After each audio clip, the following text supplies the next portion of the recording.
Good morning, everyone. I'm Denise Brown, and this is the first of 6 Saturdays, actually, the first of 5 Saturdays. We're going to get together to talk about the 6 commitments that we make when we choose to coach and consult with family caregivers. So, this first week, we're going to talk about commitment.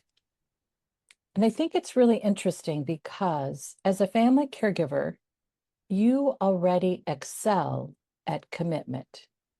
And when we think of commitment, we think about showing up. And when you think about your own personal experience, who do you know will show up? Well, it's you. You always know you're going to show up. And that's such an interesting skill set to have because when you show up, it means that you are aware of your nerves and your fears, and you're still showing up anyway. And anytime we decide to be something different in our career, in our life, we're going to have nerves and fears. And that ability to show up is so useful because you can see what happened to others in your life who didn't show up during caregiving. And it really was because of nerves and fears. However it manifested, in denial, in I can't, they might actually say, I can't cope with this. Whatever it was that kept them from showing up, I imagine now shows up as regrets. Because you also know during caregiving, you don't get more minutes with a family member. I think one of the biggest shocks, we all know this, but until we experience it, we don't really get it. And that is the finality of death.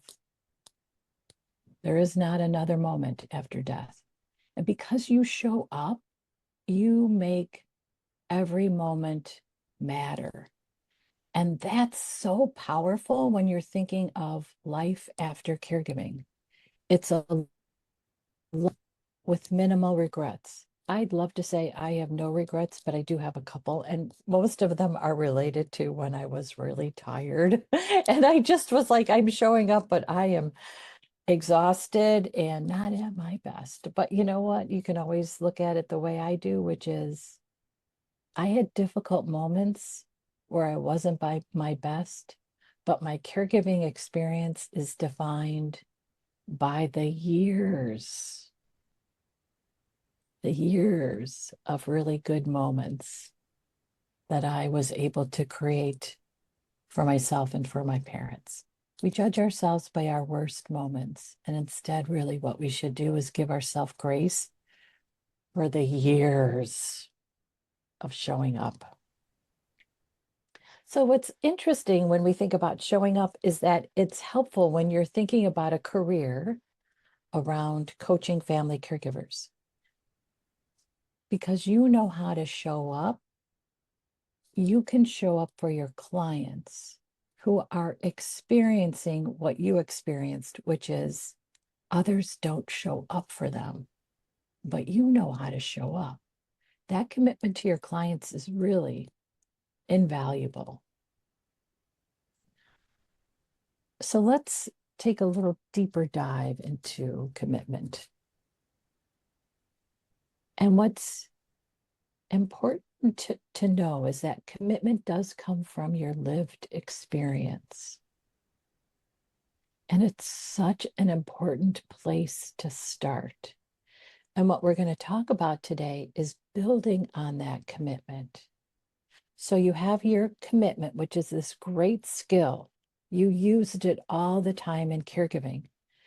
You're looking at it now from the lens of showing up for your clients. And how do you want to show up for them? And I believe that showing up with the best skills, the best insights, the best expertise is incredibly important to our clients. The other thing we've experienced too is during caregiving, we might have had some show up and think, oh, they don't know what they're doing.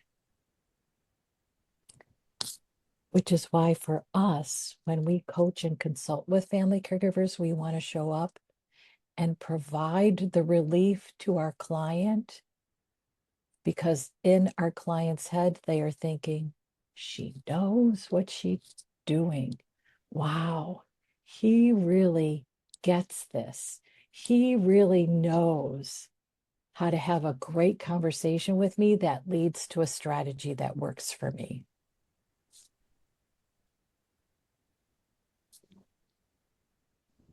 So the three questions you can think about are, what do you know? And then how can you build on that knowledge? And then how can you continue to enhance that knowledge?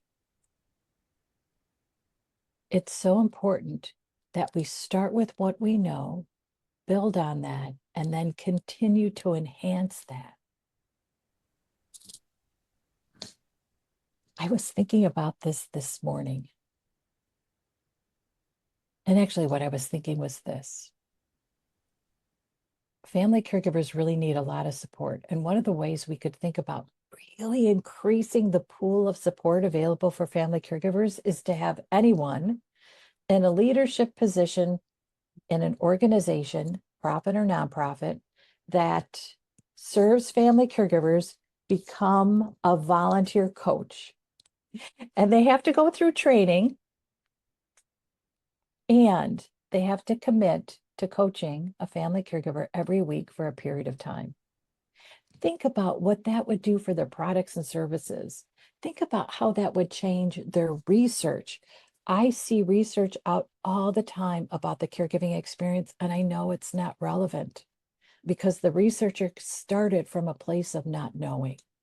And when you don't know, you can't actually create a research project that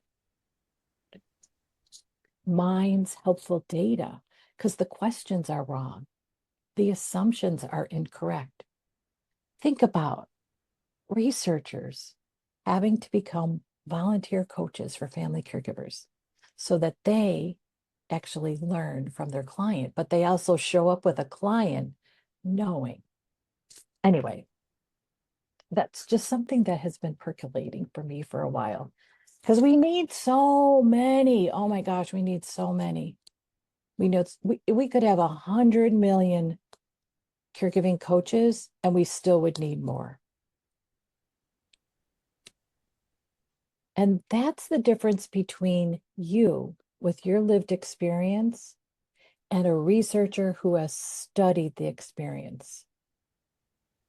Because unless you've lived it, you cannot get it. You're in the boat rowing. You're in the boat rowing. Thank you, Leanne. And you know, I think about how hard it is to row a boat, and it's not necessarily that it is moving fast. The boat might not be moving fast, but you're rowing. You're rowing. And until you've rowed, you don't know all the muscles, all the knowledge you need to keep the boat rowing. Good morning, Gloria. Good to see you. Good morning. I'm so sorry. I had trouble connecting for some silly reason. So, Oh, that's okay. Technology is silly. oh well, I'm I'm not that savvy. You are. You are. Good to see you. I'm glad you're here. Thank Is you. Thank you.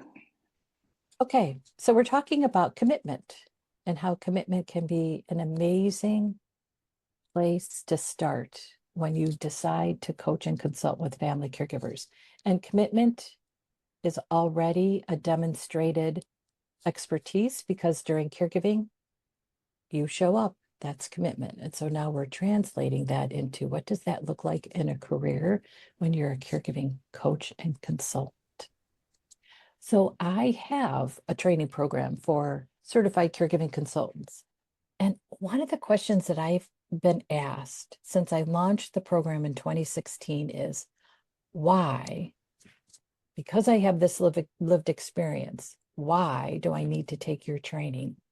And I will tell you that that question stumped me for a long time, because I would answer, well, don't you want to know about the experience, the stages, the systems, the fatigues? Don't you want to have coaching skills to show up in excellence?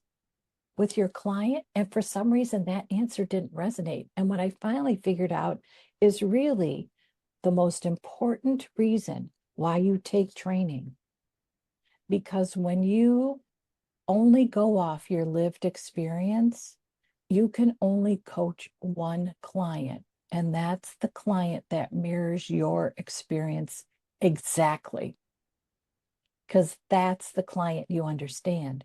With training, you gain universal understanding of family caregivers. Good point.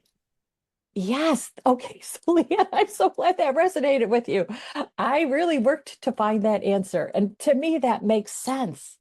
Mhm. If I don't understand the personal caregiving experience from a higher level, I can only coach one client, and that's the client that mirrors me. Well, personally, as am walking the road of being that advocate for families, other than just being the advocate and caregiver for my mom. Um, your question there, it says, but what about the daughter who cares for a parent she doesn't love? And I've actually kind of experienced that.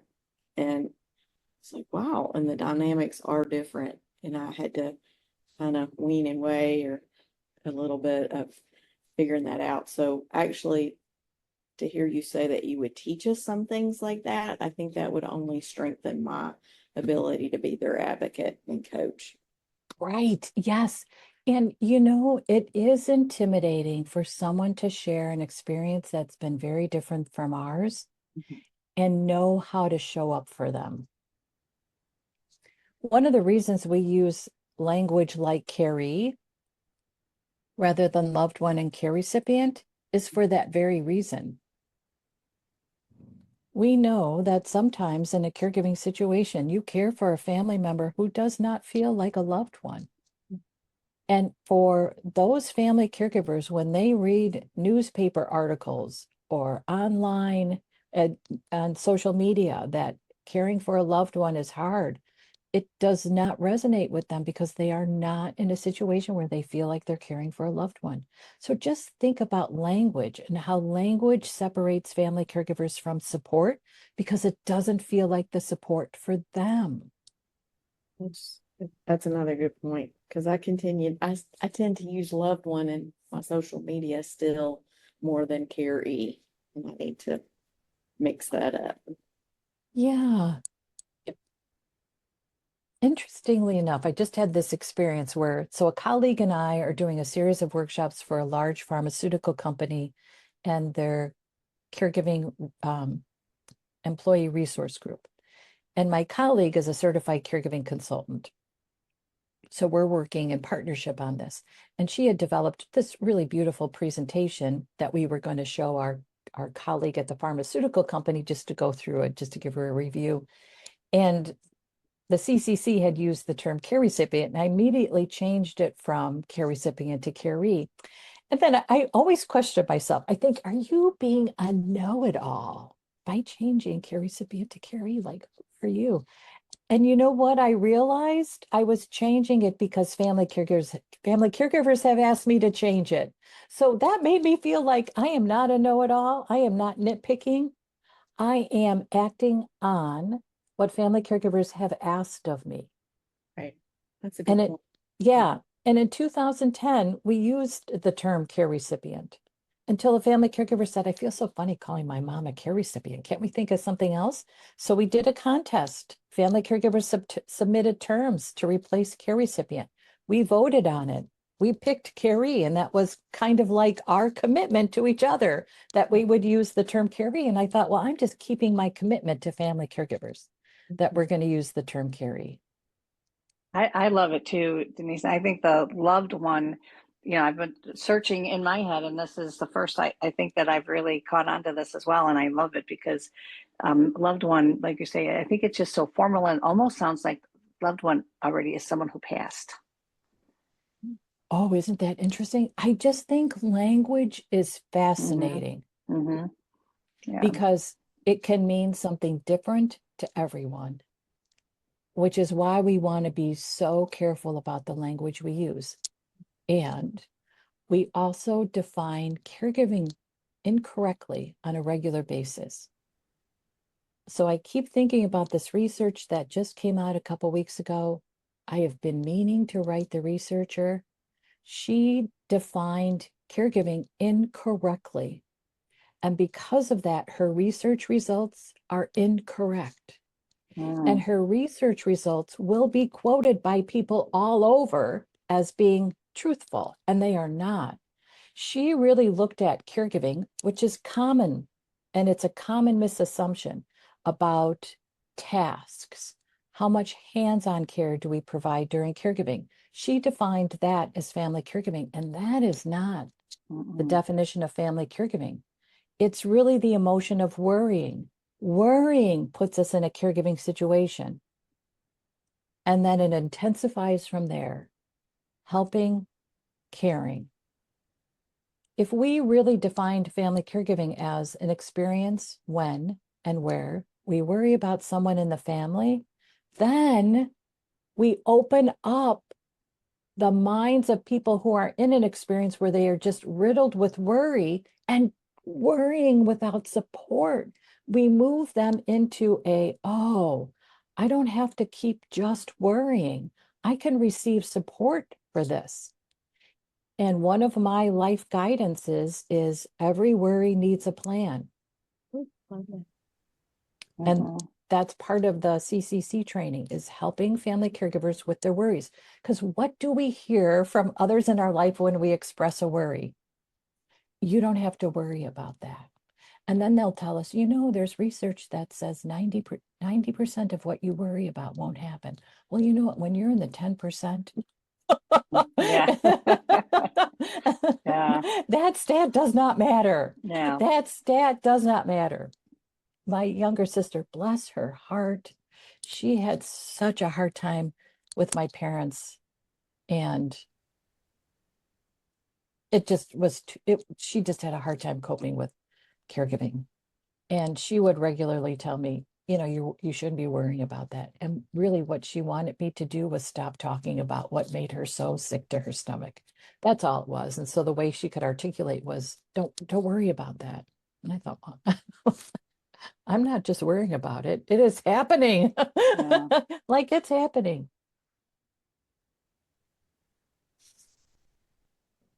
Okay.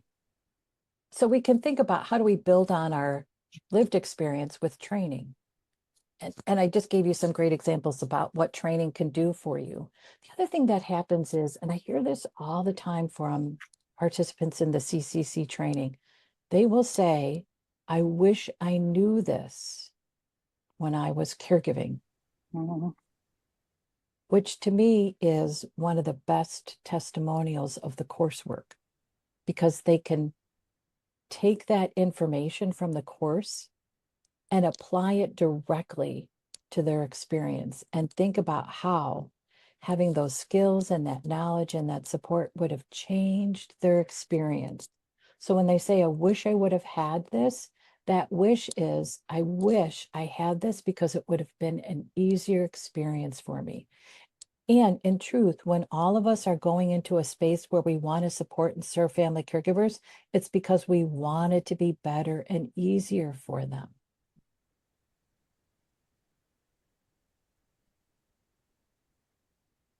There was a participant who enrolled this fall, and she enrolled with the intention that I want to support family caregivers. And she really thought that she understood how to support family caregivers. And what happened is she realized how to support herself. Mm. So when she started the training, she was burnt out, she was overwhelmed, and she was not loving life. And as she continued to go through the modules, she saw herself in how we talked about family caregivers. And what she saw was a compassionate view of herself, which replaced the judgmental view she was holding of herself, which Mm. she didn't realize. I just saw her yesterday. We do office hours on Friday afternoons for training program participants and graduates. They can pop in and ask me questions. And she's a completely different person. She's working on completing the program. She'll be done in the next month or so. Awesome. And she's a completely different wonderful. person. And you know what else is interesting? She became close friends with another participant in the program. And that participant's Carrie died a month ago. And it's this participant who is showing up to support her in a way that is really just beautiful. And they both came to the office hours yesterday because they work together. They are study buddies. So they were going through certification requirements and they were like, do we have it right?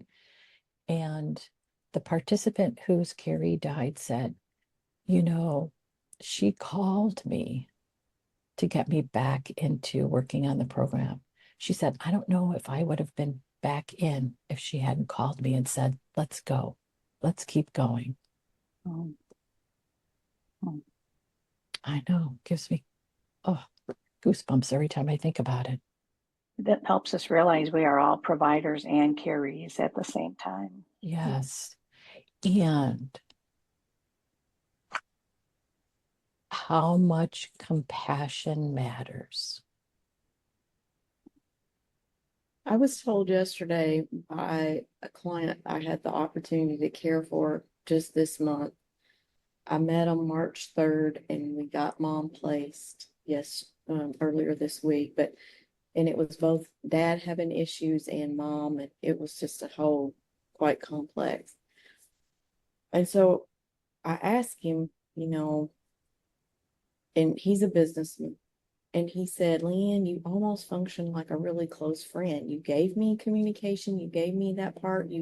When I was kind of heading in a different direction, I needed to be redirected. You helped me, but you were always there asking me, what else do you need? And all that part. And to me, that was like an ultimate compliment, saying that anyway, for me, that was very a positive feedback that I felt, okay, hopefully I'm doing this right, Lord. So. That's commitment. Mhm. And interestingly enough, you also helped us understand that deeper level commitment, which is I'm showing up and asking what else I can give you. Right. I'm showing up and saying, how else can I help you? How else can I support you? Mhm. Yeah, that's awesome. That's awesome. And it is a compliment because it says that you received that person's message clearly to ask the right questions for them to say, wow, you've done more than I thought I was going to get out of this. And that Mhm. helped you as the provider again as well. Yeah. Yeah. Wonderful. Gloria, you do that all the time. Oh, look who's talking, Miss Denise. But you do. Thank you. Okay. Oh, you're welcome. You're welcome. So Gloria and her good friend Mary Jo launched one of the very first senior move management companies in the United States. Like they set the precedence about how to start and run a company that helps older adults move out of their home and into the next setting, independent living, assisted living. And I used to work for them. I Mm. packed and moved. And Gloria, I want to tell you this. So I joined my mom's my mom's guild while she was Yeah. alive so I could get her to the meetings, and she's since passed. And the guild members are all in their 90s, so I am a co-chair of the guild Yeah. because and they were talking yesterday about moving, and I was Tuesday at the guild meeting. They were talking about how do you move from your house to a different setting. So these ladies are like my mom, so they always just talk too much and I can never get a word in. But anyway, I was thinking I have to tell them. I have to tell. So I'll tell them at our next meeting. There's resources out there that help you with moving. And actually Yes. one of the ladies did hire a senior move management company to help her Oh, move. great. Yeah, Good. isn't that Good. interesting? So there you Yeah. go. There you go. Think about it. Think about Thank all the you. people you are impacting because you started that, and the impact is without you actually putting together a box, wrapping up dishes, organizing the moving van. You're still impacting people. It's amazing. Yeah, It's amazing. amazing. Thank you. Yeah. I can't take credit all for all of that, but yes, it was you know, all these years later, Denise, right? We're Mhm, still talking about it. And that, mhm. I think that's the greatest gift we can give to each other. And you do it every day by passing on knowledge and support. Um, and it's not all brand new stuff. It's just how we have to look at it. That is so true. And what I think is interesting is that how it looks now just is different because now is different. Mm-hmm. Mm-hmm. And that's important for us to keep in mind that we want to evolve our knowledge based on what's the reality right now. Because we know the reality was very different 10 years ago, Mm-hmm. 15 years ago. Life is much harder now, which means caregiving is much harder. Mm-hmm. More complex for sure. Definitely, definitely. I really like to look at family caregivers as my teachers. And I have been in the space of interacting with family caregivers since 1990, and I still learn something from them. I just had a conversation with a subscriber of my newsletter. Oh gosh, maybe it was in January. So I guess it was a couple months ago. And she helped me understand uncertainty during caregiving because she said at night she searches Reddit and Google for answers to really two questions. How much longer will my mom be alive? And how do I make it through? Mm-hmm. I thought that was so compelling. So she's searching for answers around uncertainty when there is no certainty in the answers to those questions. Yeah. So as I started thinking more about it, I put together a master class around supporting family caregivers through uncertainty. I did it for the first time last Saturday. And speaking of technology, Gloria, the technology wasn't working for me to record it. I Oh, messed up. So I'm just going to repeat it, which I'm happy to do. So if you're interested, yeah. it's going to be the 18th of April. Okay. And it's supporting family caregivers through uncertainty. And then the second workshop for that morning is the 6 dementia caregiving stages. So I had developed a concept that stages the caregiving experience in 1997. Now I have updated it regularly. And just recently, because we have a specialized program to support dementia family caregivers, I started thinking about what does that look like when it's a dementia family caregiver. So I'm going to present that concept as well. So it's free if you need CEUs. The Yeah. CEUs are free. Every once in a while, I do free workshops where you can get free CEUs, so you can get 2 CEUs. So if you're interested, you can register through our community Caring Our Way or Eventbrite. I think I might have posted about it on LinkedIn too. So that's how we continue to enhance. That's why if we are not in conversation with family caregivers, regardless of whether or not they're our clients, we are missing opportunities to enhance our work. We are missing opportunities to enhance our impact. So the newsletter subscriber, she's not a client, but boy, does she mean a lot to me because she always tells me something that I think, wow. Mm. And think about it. My experience caring for my parents was over a couple decades, but I don't know everything. I don't. I related to uncertainty when she told me that. Okay. So with training, you coach all your clients, not just the ones, not just the one that has an experience like yours. And it is the confidence to show up regardless of what the client tells you because you have the skills. You are not intimidated in terms of what a client shares and how complex and complicated their experience is because you have the skills to be able to figure it out. And what's so great is training helps us heal our own experience. So we show up fully present to another's experience. It's not about me when I'm coaching. It's all about the client. And I hear this regularly where people will say, I really can help another family caregiver when they hear my story. And the truth is, you help another family caregiver when you give them space to tell their story. Mhm. And when we heal our story, we have space for another's story. We're not focused on ours. Like that. Mhm. So we're going to meet again next Saturday. Just mention I record these, and I did record correctly today. I mean, after decades of recording, I still sometimes mess it up, but that's okay, right? Right. And I post the archives on our Community Caring Our Way and our YouTube channel, so you can always reference these. And so here's some questions for you to think about between now and next week. And it's really around what's your knowledge and how do you want to add to that knowledge?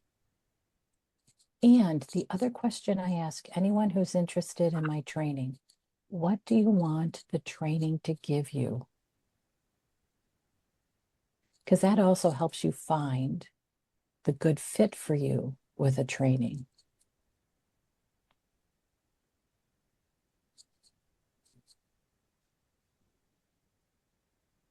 And the commitment then is that you show up as a professional. And a professional invests in training and then building on that training.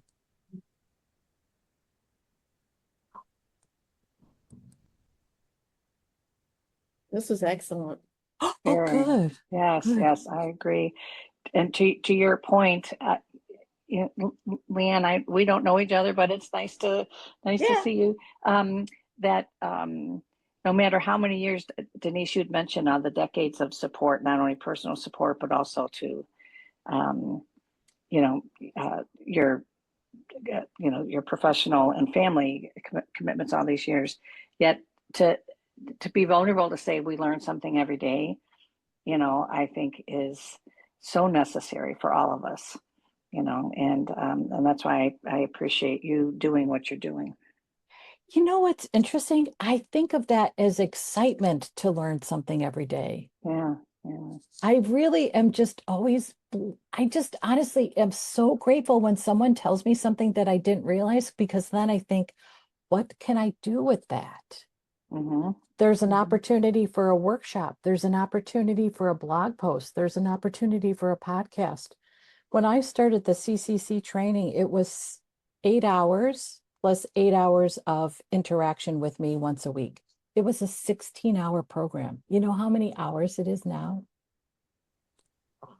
It's 115 hours Wow. plus 9 hours of interaction with me every week to discuss the 9 modules. And the only reason I moved it from 16 to 115, the only reason I added in 100 hours is because people told me stuff that I was like, that is so interesting. What Mm-hmm. does that look like in the Mm-hmm. training? So It confirms the need of, Yeah, yeah. So what was that, Leanne? how long does it take? I mean, do you have a schedule, or is some of it self-directed, or how does that work? It's self-paced. Okay. And we think about it taking anywhere from 2 to 3 months. It depends on how quickly you go through it. Some Okay. go through it really quickly. Some just like to pace themselves. For instance, the participant who I shared earlier, she enrolled in the fall and it changed her. Right. So Mhm. she enrolled in September and she wants to be done by May 1st. So she's taking her time because she's going through modules twice. So Wow. that is how many, is that 7 months, 6 months? Yeah. So it really depends on your pace. We do have some guidelines around finishing the program. It used to be open-ended, but now it's a year. We give you a year to go through the program. And then when you join me for live training, you're just about 90% done. Okay. And after you join me for live training, you have 90 days then to complete, because people would get nervous about finishing when they were at 90%. And so I Mhm. just had to put a little push. Yeah. So Now, the do we push. get CEUs for it too, or Yep. not? Yep. You- And right now we're approved for 106 CEUs. We'll be approved for 115 Okay. in the next few months. Congratulations. Oh, Yeah, no, that's isn't that awesome. awesome? Yeah. So would that go for my CSA and my CDP? Yes, we can break it out, because you can let us know how many hours you need for your CDP, your certified dementia practitioner, how many hours you need for your certified senior advisor, and then we can break it out for you. Okay. I definitely want to do it because everything I've listened to you always, I just always walk away feeling like I've learned something or it helps me with people. And so, um, I think what you spoke to me today about was the fact that I know I have the commitment, I want to be there, but I just like the situation where families maybe, I've had now 2 clients where the family relationship wasn't like my mom has been my best friend, but I have and so they're not. And so I'm like, oh, I gotta learn how to manage all this. And I think, that whole thing where you're talking about it helps you look at every case and helps you be a more professional on how to handle and coach or guide. That's speaks volumes to me because I don't want to mess up. I want to do well. Yes. Same for me. Same Mhm. for me. So I just want to give you a heads up. We do have a price increase that's coming May 1st. So the Okay. time to enroll is before. You can pay in full or over installment payments, and there's no interest charged if you pay it out over installments. Okay. It basically is I'll six, check. yeah, I'll 6 take a months. picture Yeah. And I'll check those out. I'll get back on there and check that. And I definitely am gonna probably do it. I kind of feel like this might be a good time Yeah. in my Yeah. That's in awesome. caregiving. So And next week we're going to talk about clients too. So that's really helpful. So Okay. we'll keep going. We'll just build on what we just talked about. right. Excellent. Yeah. Thank you all very much. And nice to meet you, Gloria. You as well, Leanne. I'll look forward to joining these calls with you again. And Denise, I'll follow up with you another time because there's some things I have questions for you about as well. Oh, So awesome. thank you. All right. Yeah. Okay. Thank Yeah, you. Thank you. that'd be great. Okay. Thanks, you guys. What a nice way to start the Saturday. You bet. Have a nice weekend. Have a great weekend. Thank you. Okay. Okay. Bye-bye. Bye-bye. Oh, there it is.